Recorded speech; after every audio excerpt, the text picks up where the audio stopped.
based on 4 pillars. That's what the Prime Minister outlined. One, device prices, which has been steadily coming down thanks to Atmanirbhar, India.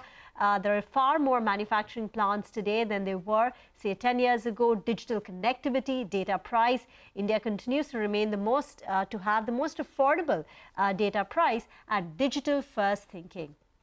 Prime Minister went on to say that 5G opportunity is immense and it will aid India's socio as well as economic growth and will take us into this next decade. Let me now invite once again Mahesh Uppal, Telecom Expert, and Dipan Mehta on the show. Thank you very much for joining in. Mr. Uppal, first question, your top 3 takeaways from Prime Minister's speech. Well, a key takeaway, of course, is the Prime Minister's very strong belief in the power of technology and the power of Indians to deliver on technology goals. So that is huge. The Prime Minister clearly sees the need to improve the environment for technology as an important policy objective. And he also sees 5G as a technology which will have a much wider and pervasive impact on both individuals and, more importantly, the economy. So, and of course, in that sense, it will also make India extremely competitive, because a lot of the use cases, a lot of the software, and increasingly more and more hardware is being designed in India, and in some of it even being made in India. So that means that India can probably play a larger role in the 5G ecosystem. That is the kind of belief he has. Dipan, 4G heralded the app economy. Movie streaming was not possible with 3G, but it was possible with 4G, booking Ubers. And there were so many other apps which became ubiquitous thanks to 4G. The SaaS businesses mushroomed all over the world. What will 5G do? And any particular stocks that you would watch outside of the listed telecom names, in the stock market, but say something like a Nazara, which is into gaming. Any other, from a stock market point of view, what do you think 5G can do? Yeah, Rima, I think 5G will eventually be a game changer for a lot of these new age digital businesses. And you spoke about Nazara. I think clearly new opportunities will open up for Nazara and the gaming sector, because new gaming apps can be launched based on 5G. And mind you, these will be focused on the premium customer, because that's where the 5G usage will start first. And that's the market that companies like Nazara and other new age digital businesses want to capture. So they will devise special games and service offerings around 5G, which will enable them to increase their revenue.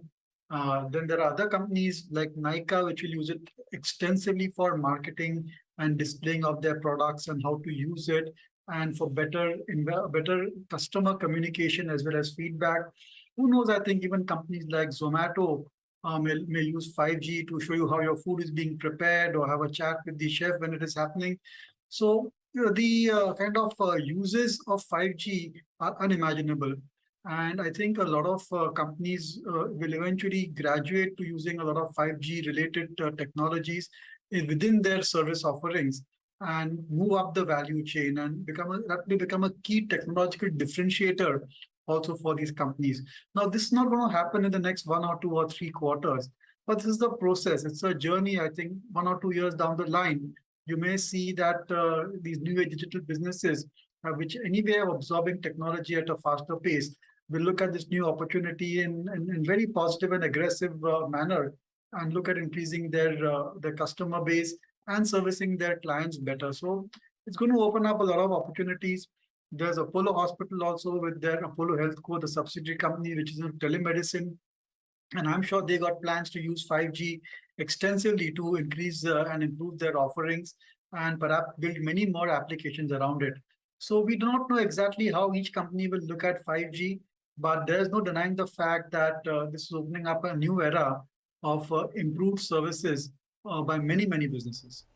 Stay on, gentlemen. My colleague Ashmit Kumar, who's at the Pragati Maidan at IMC, is waiting by to tell us his key takeaways, what the mood is, and what he's picked up. Ashmit. Well, it's interesting.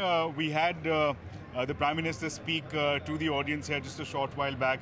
What's interesting is that he's laid out 4 mantras going forward. What has been, in fact, the mantras guiding the government's efforts so far and will continue to do so in the future. He pointed out the 4 mantras being the device prices, device affordability, digital connectivity, data pricing, that's data affordability, and finally digital first thinking.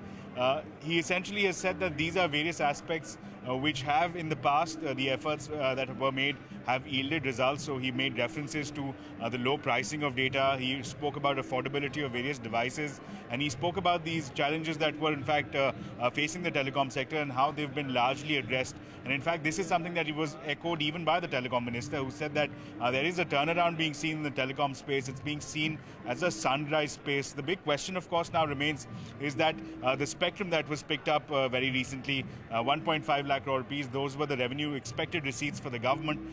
How will it now begin to roll out? Now, it's interesting, when Sunil Bharti Mittal was speaking, he pointed out that as of today, 5G services will be made available in 8 urban centers, including the likes of Delhi, Mumbai, Varanasi, Bangalore. Jio, meanwhile, has set for itself a very aggressive target of December 2023. Mukesh Ambani very clearly spelling out that every tehsil will be covered by December 2023. Airtel has it set for itself a target of March 2024. Vi, meanwhile, has not clarified, but they have said that the rollout is likely to begin soon. So again, it will be a challenging conversation going forward. In our previous conversations, we spoke to the telecom minister. He said that the capex that the telcos could be looking at in terms of rolling out 5G over the next 18 to 24 months would be somewhere in the vicinity of 2 lakh crore rupees. So we're talking large numbers here. Today, of course, is just the very first step being taken here. Rollout being seen, we saw use cases, but this journey is only likely to strengthen from here, at least. That's the claim made by the telecom minister and then subsequently backed by the Prime Minister himself. Back to you. Thank you very much, Ashmit, for telling us the key takeaways in a quick capsule.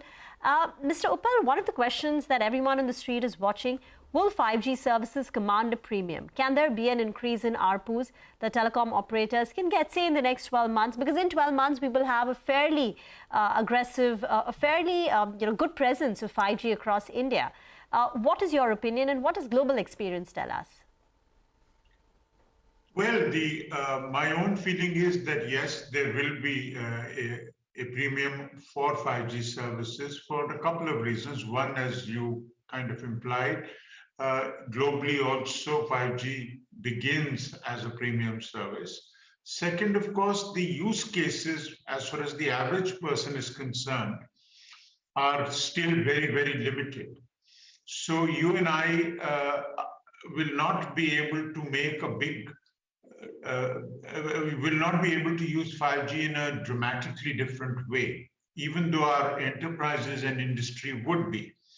So I think the industry will recognize that their primary customers in the short term are going to be enterprises and an industry who are less price sensitive. So I don't think that there will be, and of course, as we also spoke, the rollout of the network more pervasively at a wider scale is going to take quite a while. So two things. One, of course, the user doesn't have ready use. The user will not be the average user, that is. And the network itself would not be that easily available to the end user. And with those two reasons will imply that the player is targeting only the less price sensitive market. And so I don't think there is any reason why people in the industry would be looking for bargains. So I expect there to be a premium on these services in the short term. So you're saying they will be able to get a premium from enterprise customers and less so from the B2C? Yes, absolutely. Absolutely. As we all know that, I mean, the value that the service represents to the industry is real and immediate.